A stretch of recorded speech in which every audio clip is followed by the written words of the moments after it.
न पूछो कि मेरी मंजिल कहाँ है, न पूछो कि मेरी मंजिल कहाँ है, अभी तो सफर का इरादा किया है, अभी तो सफर का इरादा किया है। न हारूंगा हौसला उम्र भर, न हारूंगा हौसला उम्र भर, ये मैंने खुद से वादा किया है। नमस्कार दोस्तों, मैं शेखर कुमार स्वागत करता हूं अपने YouTube channel technical coaching classes सरदा में। अभी तक आप लोग यदि मेरे चैनल पर नए हो तो कृपया चैनल को सब्सक्राइब कर ले, वीडियो को लाइक करें और यदि आपकी कोई क्वेरीज हो तो कमेंट बॉक्स में जरूर टाइप करके भेजें। तो चलिए स्टार्ट करते हैं। आज हम इलेक्ट्रिकल से संबंधित टॉपिक स्टार्ट कर रहे हैं और ये वो क्वेश्चन सीरीज है जो आपके कंपटीशन एग्जाम में आने वाली है। तो चलिए स्टार्ट करते हैं, समय नहीं गवाते हैं, हमारे पास समय की बहुत कमी है। सबसे पहला क्वेश्चन है कि श्रेणी डी की आग को बुझाने के लिए किस अग्निशामक यंत्र का प्रयोग करेंगे। श्रेणी डी की आग को बुझाने के लिए किस अग्निशामक यंत्र का प्रयोग करेंगे। तो इसका राइट आंसर क्या आएगा, सीटीसी टाइप। सीटीसी है ना, यहाँ पर छपा हुआ है सीएलसी। सीटीसी टाइप का जो है वो जो है हमारा अग्निशामक यंत्र का प्रयोग करेंगे। तो इसका राइट आंसर क्या जाएगा, सीटीसी टाइप अग्निशामक यंत्र। अगला क्वेश्चन है हमारे पास में कि प्लायर का निर्माण किस धातु से किया जाता है। तो सभी को पता है प्लायर का निर्माण जो होता है कौन सी धातु से होता है। प्लायर का निर्माण जो है इस्पात से, मतलब स्टील से जो है इसका निर्माण किया जाता है। अगला क्वेश्चन है हमारे पास में कि प्रेरित ईएमएफ की दिशा पाने के लिए आपको सभी को पता है कि फ्लेमिंग के दाहिने हाथ का नियम क्या होता है। फ्लेमिंग के दाहिने हाथ का नियम मतलब राइट हैंड का जो रूल्स होता है वो हमारा क्या इंगित करता है। तो आपको सभी को पता है कि फ्लेमिंग का राइट हैंड का नियम का यदि मैं बात करूं, राइट हैंड के नियम की बात करूं तो अंगूठा जो है फोर्स की डायरेक्शन शो करता है, तर्जनी अंगुली जो है हमारी इलेक्ट्रोमोटिव फोर्स की डायरेक्शन को, मतलब अपने जो फील्ड की डायरेक्शन है उसको प्रदर्शित करेगा। जो अंगूठा है बल की दिशा, फोर्स की दिशा बताएगा। आपकी जो मैग्नेटिक फील्ड बन रहा है उसकी दिशा जो अपनी कौन सी अंगुली बताएगी, तर्जनी अंगुली। और जो मध्यमा होगी वो हमारी करंट की दिशा बताएगी। तो यहाँ हमको मध्यमा के बारे में पूछा है तो करंट की दिशा बताएगी। इसका मतलब इसमें राइट आंसर क्या आएगा कि इनमें से कोई भी नहीं। अगला क्वेश्चन है हमारे पास में कि डीसी जनरेटर में प्रेरित ईएमएफ की दिशा ज्ञात करने के लिए किस नियम का उपयोग किया जाता है। डीसी जनरेटर में प्रेरित इलेक्ट्रोमोटिव फोर्स की डायरेक्शन ज्ञात करने के लिए which rules are used to find the direction of induced EMF in DC generator. तो इसका राइट आंसर सभी को पता होगा कि इसका राइट आंसर क्या आएगा भाई, बताइए कमेंट बॉक्स में। वेरी गुड, फ्लेमिंग के दाहिने हाथ का नियम। फ्लेमिंग के दाहिने हाथ का नियम आपको सभी को पता है कि left motor right generator, left motor right generator जो होता है ये हमारे रूल्स होते हैं फ्लेमिंग के। तो यहां पर जो आएगा फ्लेमिंग के दाहिने हाथ का नियम आएगा। अगला क्वेश्चन है हमारे पास में CO2 फायर एक्सटिंग्विशर का प्रयोग, CO2 फायर एक्सटिंग्विशर का प्रयोग किया जाता है।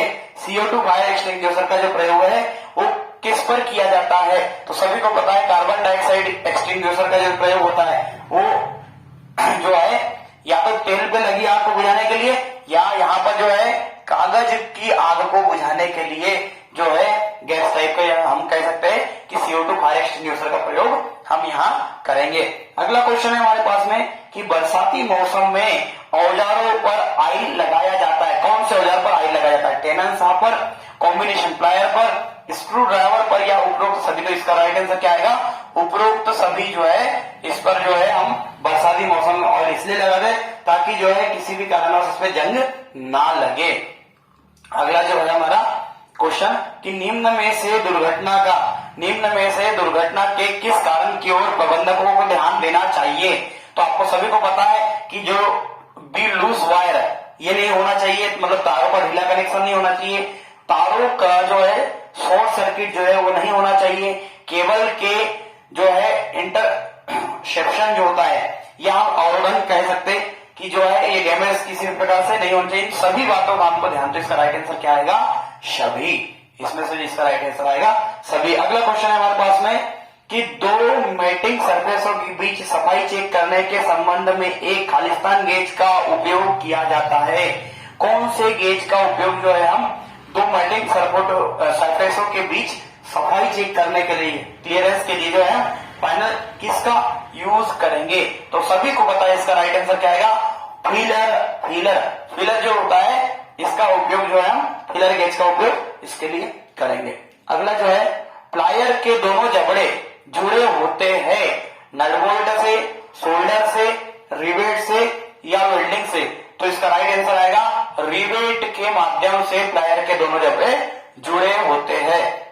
अगला क्वेश्चन है आपका कि डीसी जनरेटर का कार्य सिद्धांत क्या है। डीसी जनरेटर का कार्य सिद्धांत क्या है? तो सभी को पता है, मैंने अभी थोड़ी देर पहले ही बताया था, है ना। डीसी जनरेटर, इसका जो कार्य सिद्धांत होगा फैराडे के विद्युत चुंबकीय प्रेरण, मतलब Faraday's law of electromagnetic induction. Faraday's law of electromagnetic induction जो है, इसके नियम पर जो है डीसी जनरेटर। इसके लिए मैंने एक अलग से वीडियो बनाया, आप उस वीडियो में पूरा अंत तक उस वीडियो को देखना। आपको डीसी जनरेटर के बारे में, एक एक पार्ट्स के बारे में मैंने वीडियो बनाया हूं, आप जरूर देखिएगा। अगला क्वेश्चन है हमारा कि कंपनसेटिंग वाइंडिंग का उपयोग डीसी जनरेटर में किया जाता है। कंपनसेटिंग वाइंडिंग का उपयोग डीसी जनरेटर में किया जाता है mainly to reduce the eddy current to by provide local short circuit, या हम कह सकते हैं कि मुख्य रूप से स्थानीय शॉर्ट सर्किट प्रदान करने के लिए, एडी करंट धारा को कम करके, या ठंडी हवा के चलन के लिए पथ प्रदान करने के लिए, या आर्मेचर रिएक्शन के क्रॉस मैग्नेटिक प्रभाव को बेअसर करने के लिए, या उपरोक्त में से कोई नहीं। तो आपको सभी को पता है इसका क्या आएगा right answer, to neutralize the cross magnetic effect of the armature reaction, मतलब आर्मेचर रिएक्शन के प्रभाव को कम करने के लिए या क्रॉस मैग्नेटिक फील्ड को कम करने के लिए जो है डीसी जनरेटर का उपयोग जो है कंपनसेटिंग वाइंडिंग इसमें करते हैं ना। इसको डेम्पर वाइंडिंग भी कहते हैं, याद रखना, डेम्पर वाइंडिंग भी कहते हैं, जो लोड की कंडीशन में जो होता है मोटर में वाइब्रेशन होता है उसको कम करती है। अगला जो आएगा कि कोल्ड छेनी का कटिंग एंगल कितना होता है। कोल्ड छेनी का कटिंग एंगल जो होता है आपको सभी पता है 60/60 जो होता है इसका कोल्ड छेनी का एंगल होता है। अगला है हमारे पास में कि कम्यूटेटर ब्रश के लिए सामग्री आमतौर पर क्या होती है।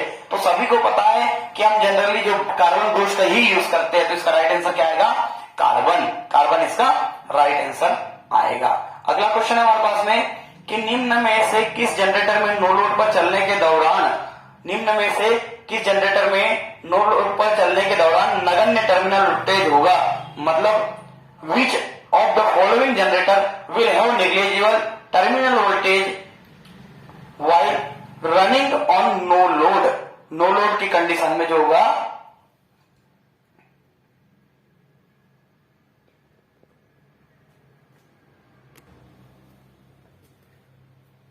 जो हमारा क्वेश्चन था कि निम्न में से किस जनरेटर में नो लोड पर चलने के दौरान नगण्य टर्मिनल वोल्टेज होगा। सभी को पता है नगण्य टर्मिनल वोल्टेज होगा, है ना।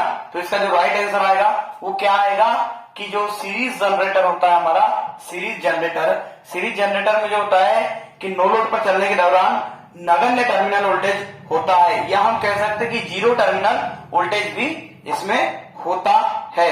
अगला क्वेश्चन है कि धुएं से सुरक्षा के लिए किस व्यक्तिगत सुरक्षा उपकरण का उपयोग किया जाता है।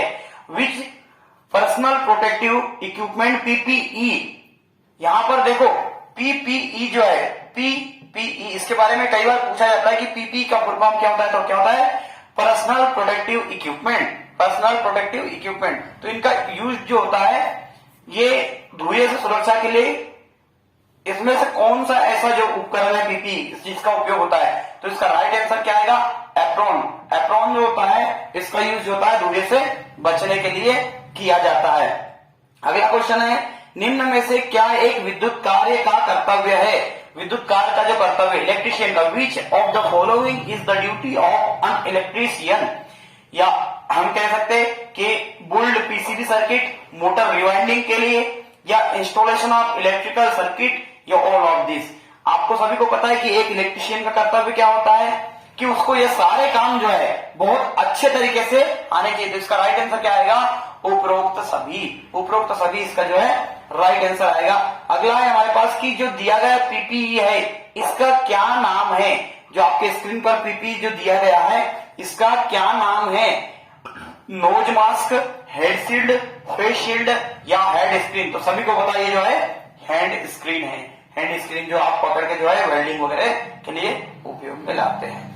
अगला जो आएगा कि डीसी मशीन में योग प्रदान करता है। मशीन को यांत्रिक सुरक्षा, या फ्लक्स प्रवाह पथ पूर्ण करता है, या कार्यकारी फ्लक्स का उत्पादन जो है उसके लिए इसका उपयोग होता है, या ए और बी दोनों। तो आपको सभी को पता है जो डीसी मशीन का जो योग होता है, बॉडीज जो होती है, ये तो यांत्रिक सुरक्षा तो देते ही देती है, साथों साथ फ्लक्स प्रवाह, जो फ्लक्स का रास्ता है वो भी प्रदान करती है। तो ए और बी जो है इसका राइट आंसर होगा, ए और बी जो है इसका राइट आंसर आएगा।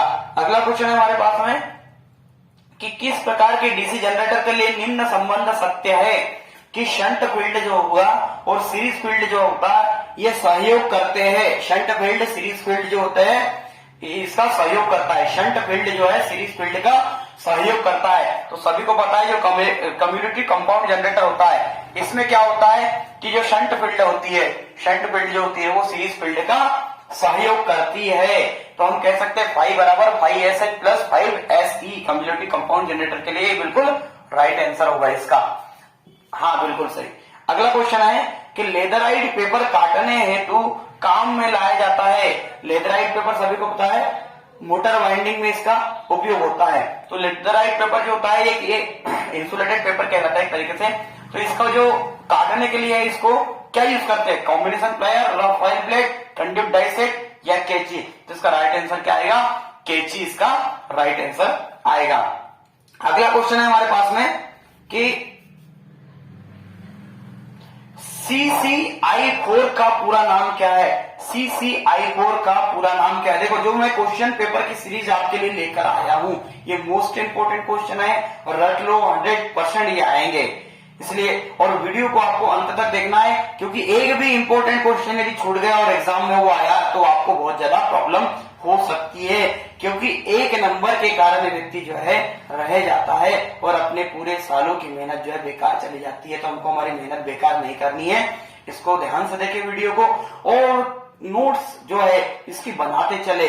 मैं ऐसे ही क्वेश्चन पेपर की सीरीज आप जो है कंटिन्यू डालूंगा जब तक कि आपके एग्जाम नहीं हो जाते। तो इसमें एग्जाम में आपको बहुत ज्यादा मदद मिलने वाली है, इसलिए जो है रट लेना है कि ये क्वेश्चन आपके जो है 100% पूछने वाले क्वेश्चन है जो आपको सभी को पता होने चाहिए। तो चलिए स्टार्ट करते हैं। अगला जो हमारा क्वेश्चन पेपर है, अगला क्वेश्चन पेपर है हमारा कि क्या दिया है क्वेश्चन पेपर में, सभी लोग देखें, कार्बन टेट्रा क्लोराइड, इसका क्या आएगा right answer CCI, carbon tetra chloride जो है इसका CC14 है ना, CC क्या है 14, कार्बन टेट्रा क्लोराइड। तो इसका राइट आंसर क्या जाएगा, कार्बन टेट्रा क्लोराइड जो है CC14 का पूरा नाम है। अगला क्वेश्चन है हमारे पास में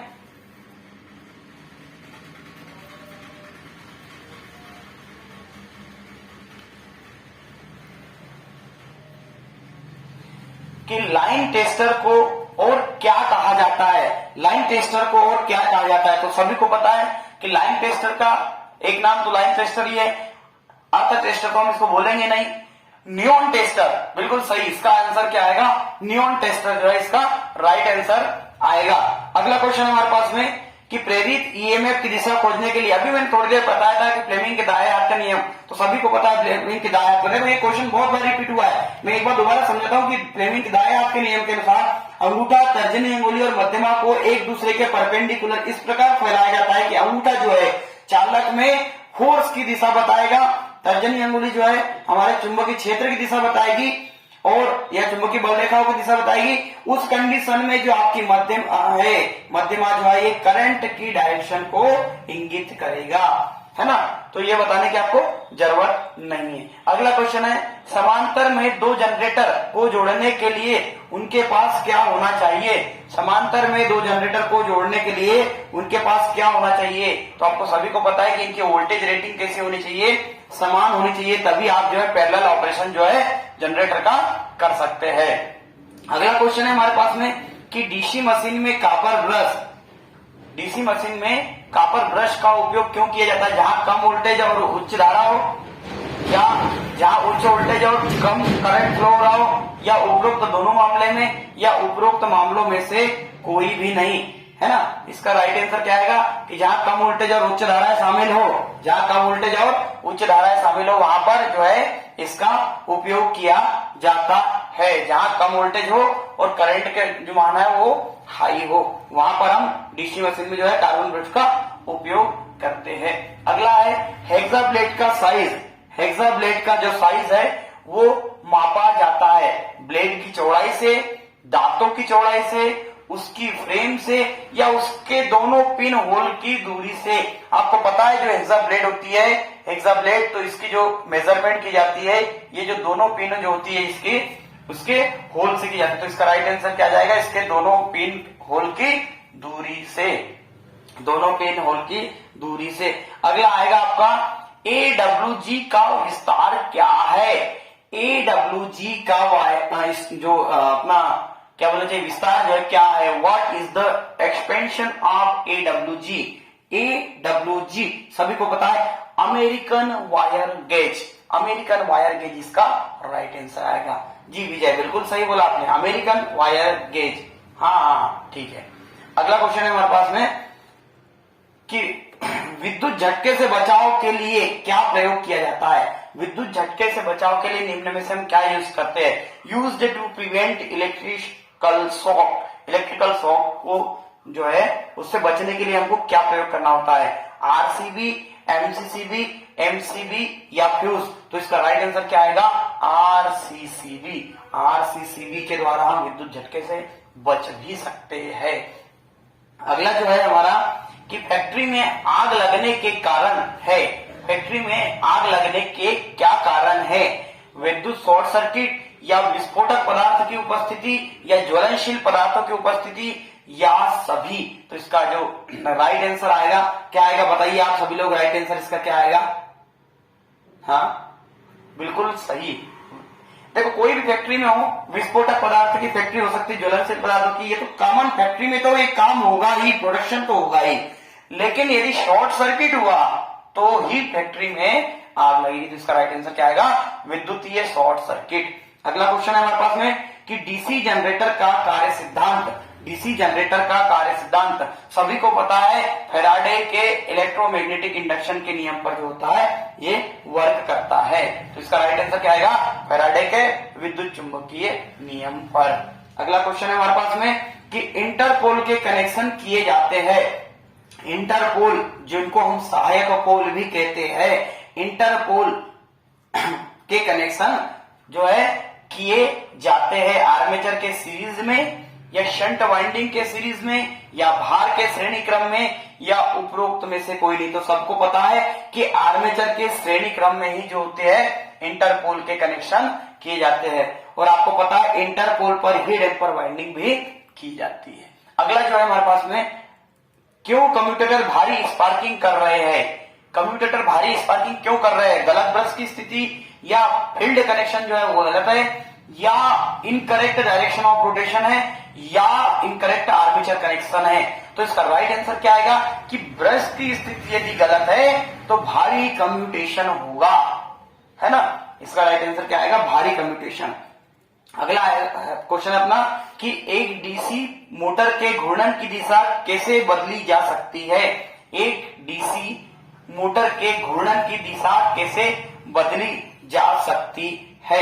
सभी को पता है कि आर्मेचर करंट की दिशा बदलकर या आपूर्ति टर्मिनलों को इंटरचेंज करके या क्षेत्र और आर्मेचर दोनों की दिशा बदलकर, क्षेत्र और आर्मेचर दोनों की दिशा बदलकर या क्षेत्र सीरीज की वर्तमान दिशा बदलकर।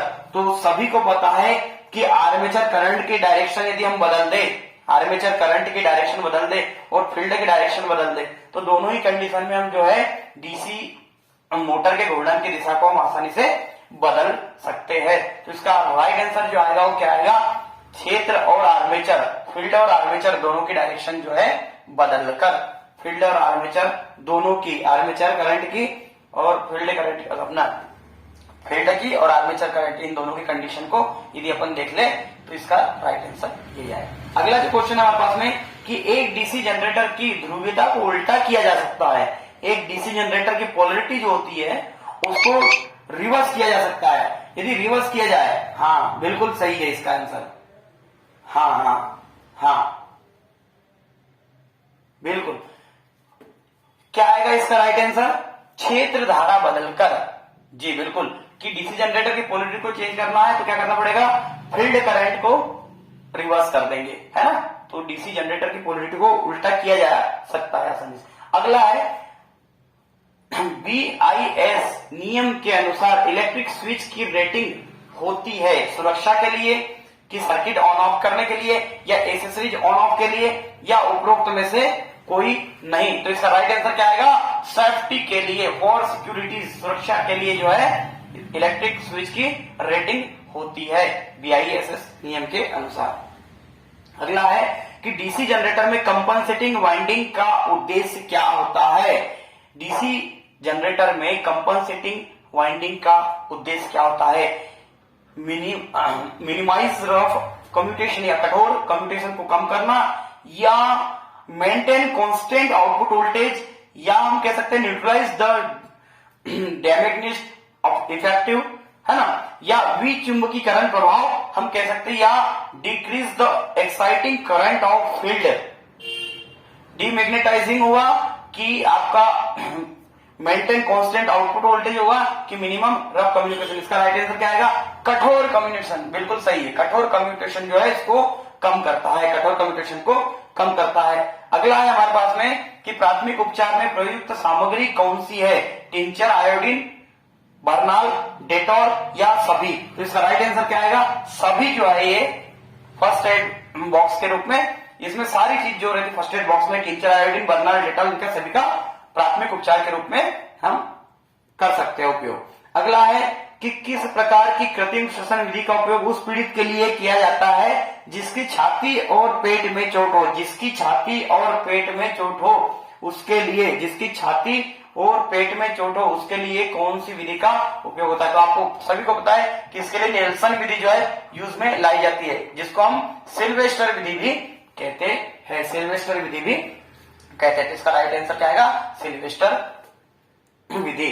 अगला आएगा, एक टर्बो जनरेटर के लिए एक उत्तेजक है, an exciter for a turbo generator is a, मतलब एक टर्बो जनरेटर के लिए एक उत्तेजक क्या है, अलग से उत्तेजित जनरेटर, या शंट जनरेटर, या श्रृंखला जनरेटर, या कंपाउंड जनरेटर। सभी को पता है जो शंट जनरेटर है वो एक टर्बो जनरेटर के तरह के उत्तेजन के लिए उपयोग किया जाता है। अगला क्वेश्चन है हमारे पास में, लास्ट क्वेश्चन, कि विद्युत उपकरण में लगी आग कौन सा अग्निशामक इसके लिए हम यूज करेंगे। विद्युत उपकरण में लगी आग को बुझाने के लिए हम कौन सा जो विद्युत उपकरण या अग्निशामक जो है वो यूज करेंगे, हेलान प्रकार का, झाग प्रकार का, गैस कारतूस प्रकार का, या संग्रहित प्रेशर टाइप। तो इसका जो राइट आंसर आएगा वो क्या आएगा, हेलान प्रकार का, क्योंकि आपको सभी को पता है जो हेलान प्रकार का जो होता है वो हमारा क्लास डी जो होता है वो फायर एक्सटिंग्विशर होता है, क्लास डी फायर एक्सटिंग्विशर। यदि मैं क्लास ए फायर एक्सटिंग्विशर की बात करूं, क्लास ए फायर एक्सटिंग्विशर की बात करूं तो कोयले और लकड़ी की जो आग लगती है उसमें क्लास ए का, है ना, क्लास ए का जो है कोयले और लकड़ी, कोयला और लकड़ी पर यदि आग लग जाए तो हम उसके लिए क्लास ए का फायर एक्सटिंग्विशर यूज करेंगे, जिसमें जल से भरे हुए अग्निशामक का यूज करेंगे। यदि मैं क्लास बी की बात करूं, क्लास बी की बात करूं तो क्लास बी जो होता है वो फोम टाइप का, उसमें अग्निशामक यूज करेंगे हम फोम टाइप का, और वो कहां यूज होगा, तेल में लगी आग को बुझाने के लिए। तेल में यदि आग लग जाए उसको बुझाने के लिए, और उसके लिए यूज करेंगे फोम टाइप का अग्निशामक। मैं बात करूं क्लास सी की, क्लास सी की आग किस प्रकार की आग, देखो यहाँ बहुत सारे क्वेश्चन बन रहे हैं। तो ये जो है गैस वगैरह में यदि आग लगती है, गैसों में आग लगती है तो उसके लिए क्लास सी का उपयोग किया जाता है। और ऐसी कंडीशन में शुष्क पाउडर जो होता है, शुष्क पाउडर या चूर्ण भी हम कह सकते हैं, शुष्क पाउडर या चूर्ण जो है इसका उपयोग हम जो है फायर एक्सटिंग्विशर के रूप में करते हैं। तो class A, class B, class C और क्लास डी प्रकार की जो अग्निशामक है इसका भी जो है आपको एग्जाम में पूछ सकते हैं। तो बहुत बहुत धन्यवाद। आप एक बार मैं आपसे फिर से रिक्वेस्ट कर रहा हूं कि आपके छोटे भाई को सपोर्ट कीजिए और अधिक से अधिक जो है चैनल को सब्सक्राइब करवाइए और वीडियो को लाइक कीजिए। और आपके कोई भी क्वेश्चन हो तो आप कमेंट बॉक्स में हमसे जरूर शेयर कर सकते हैं। धन्यवाद।